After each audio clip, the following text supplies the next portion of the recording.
Good afternoon all of you. मेरा नाम सौरभ हम्मड़ है। आज हम पढ़ेंगे क्लासिफिकेशन ऑफ न्यूट्रिएंट।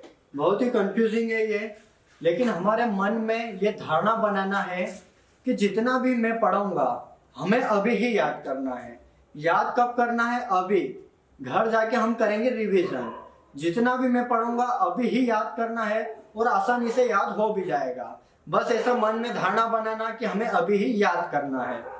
तो सबसे पहले अगर हम बात करें क्लासिफिकेशन ऑफ न्यूट्रिएंट में, सबसे पहला होता है बेसिक स्ट्रक्चरल एलिमेंट। क्या होता है बेसिक स्ट्रक्चरल एलिमेंट? इसका लगभग पौधा 95% पौधे का भाग इन्हीं एलिमेंट के द्वारा बना होता है। ये एलिमेंट कौन कौन से होते हैं? Carbon, hydrogen, oxygen. कौन कौन से होते हैं? Carbon, hydrogen, oxygen. पौधे का कितना प्रतिशत भाग बेसिक स्ट्रक्चरल एलिमेंट के द्वारा बना होता है? लगभग 95% भाग।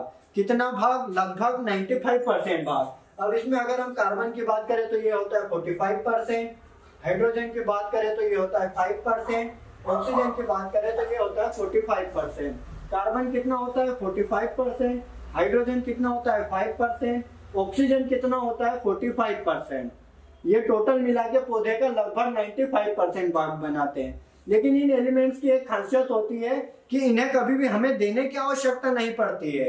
ये पौधे अपनी पूर्ति स्वयं कर लेते हैं। अब स्वयं पूर्ति कर लेते हैं तो किससे लेते हैं? तो या तो ये लेंगे एयर से या तो ये लेंगे वाटर से। मतलब हमें देने की आवश्यकता नहीं है, पौधे अपनी पूर्ति स्वयं कर लेंगे। या तो एयर से लेते हैं या वाटर से लेते हैं। तो ये हमारे क्या हो गए? Basic structural element. अब उसके बाद में हम बात करते हैं ये जो एलिमेंट होते हैं ये भी पौधे के लिए आवश्यक है। आवश्यक है मतलब ये भी एक इसेंशियल एलिमेंट का ही पार्ट है। जो बेसिक स्ट्रक्चरल एलिमेंट होते हैं ये किसका पार्ट है? ये पार्ट है इसेंशियल न्यूट्रिएंट का। लेकिन थोड़ा सा अलग बताना था इसलिए इसका एक्सप्लेनेशन इधर कर दिया। लेकिन ये भी कौन से एलिमेंट है? इसेंशियल एलिमेंट है। फिर आगे हम बात करते हैं इसेंशियल एलिमेंट। इसेंशियल एलिमेंट को मुख्य रूप से दो भागों में बांटा गया है। सबसे पहले अगर हम बात करें तो मैक्रोन्यूट्रिएंट और सेकंड हम बात करें तो माइक्रोन्यूट्रिएंट।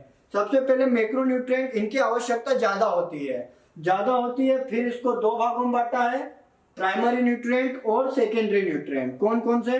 प्राइमरी न्यूट्रिएंट और सेकेंडरी न्यूट्रिएंट। जो प्राइमरी न्यूट्रिएंट होते हैं इसमें होता है एनपीके। क्या होता है? एक बार मेरे साथ आप भी बोलो, अभी याद हो जाएगा। प्राइमरी न्यूट्रिएंट में क्या आ जाएगा? एनपीके। क्या आएगा? एनपीके। और सेकेंडरी न्यूट्रिएंट में आ जाएगा का एमजीएस। क्या आ जाएगा? का एमजीएस। का कैल्शियम, मैग्नीशियम, सल्फर, का एमजीएस। प्राइमरी न्यूट्रिएंट में क्या आ जाएगा? एनपीके। सेकेंडरी न्यूट्रिएंट में क्या आ जाएगा? का एमजीएस। और उधर बेसिक स्ट्रक्चरल एलिमेंट में क्या पढ़ा था हमने? CHO, carbon, hydrogen, oxygen. अब फिर इसेंशियल को दो भागों में बांटा, मैक्रो, माइक्रो। मैक्रो की आवश्यकता माइक्रो के तुलना में ज्यादा होती है, ठीक है, इसलिए इसको क्या बोलते हैं? Macro nutrient. इसको फिर दो भागों में बांटा, प्राइमरी न्यूट्रिएंट और सेकेंडरी न्यूट्रिएंट। प्राइमरी न्यूट्रिएंट में क्या आ जाएगा? एनपीके। सेकेंडरी न्यूट्रिएंट में क्या आ जाएगा? का एमजीएस। क्या आ जाएगा? का एमजीएस। उसके बाद में हम बात करते हैं माइक्रो न्यूट्रिएंट। बहुत ही ज्यादा कई बार तो डायरेक्ट माइक्रो न्यूट्रिएंट दे देता है और पूछता है कि ये माइक्रो न्यूट्रिएंट है या नहीं है। मतलब कि प्राइमरी दे देगा 3 और एक ही अलग दे देगा।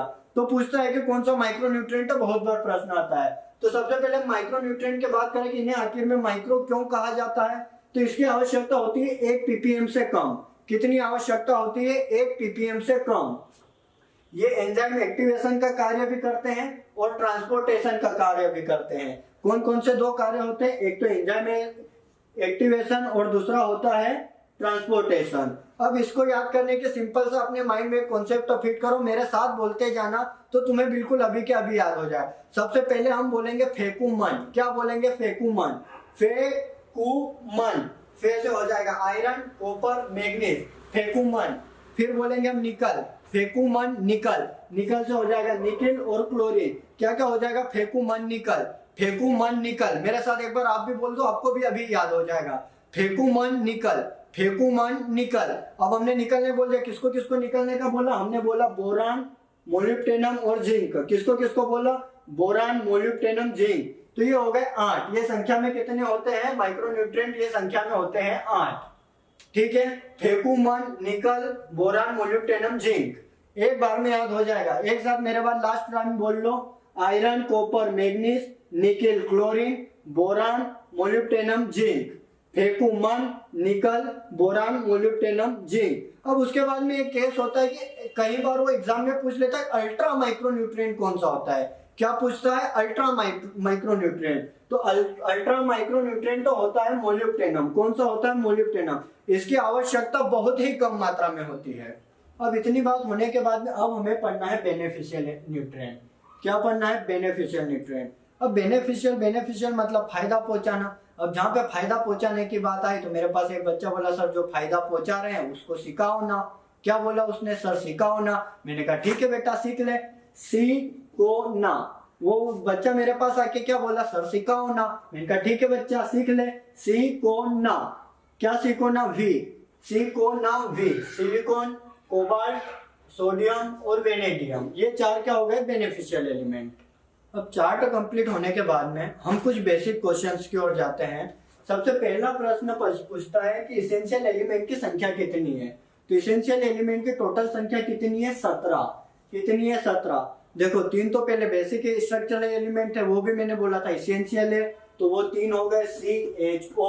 उसके बाद में कौन से हो गए? इसेंशियल एलिमेंट में मैक्रोन्यूट्रिएंट में दो हो गए, प्राइमरी सेकेंडरी। प्राइमरी में आ गया NPK, सेकेंडरी में आ गया KMGS।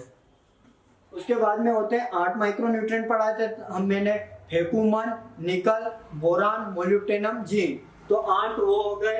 तो 8, 9, 10, 11, 12, 13, 14, 15, 16, 17, ये टोटल 17 क्या हो गए? Essential element. लेकिन प्रश्न में अगर पूछ ले कि अकॉर्डिंग टू आर्नर एंड स्टाउट, किसके अनुसार? अकॉर्डिंग टू आर्नर एंड स्टाउट के अनुसार इसेंशियल एलिमेंट की संख्या कितनी है?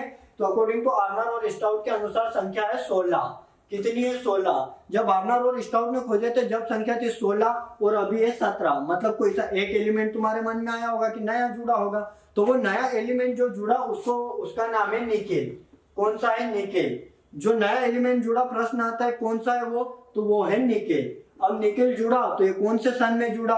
तो ये जुड़ा 1987 में।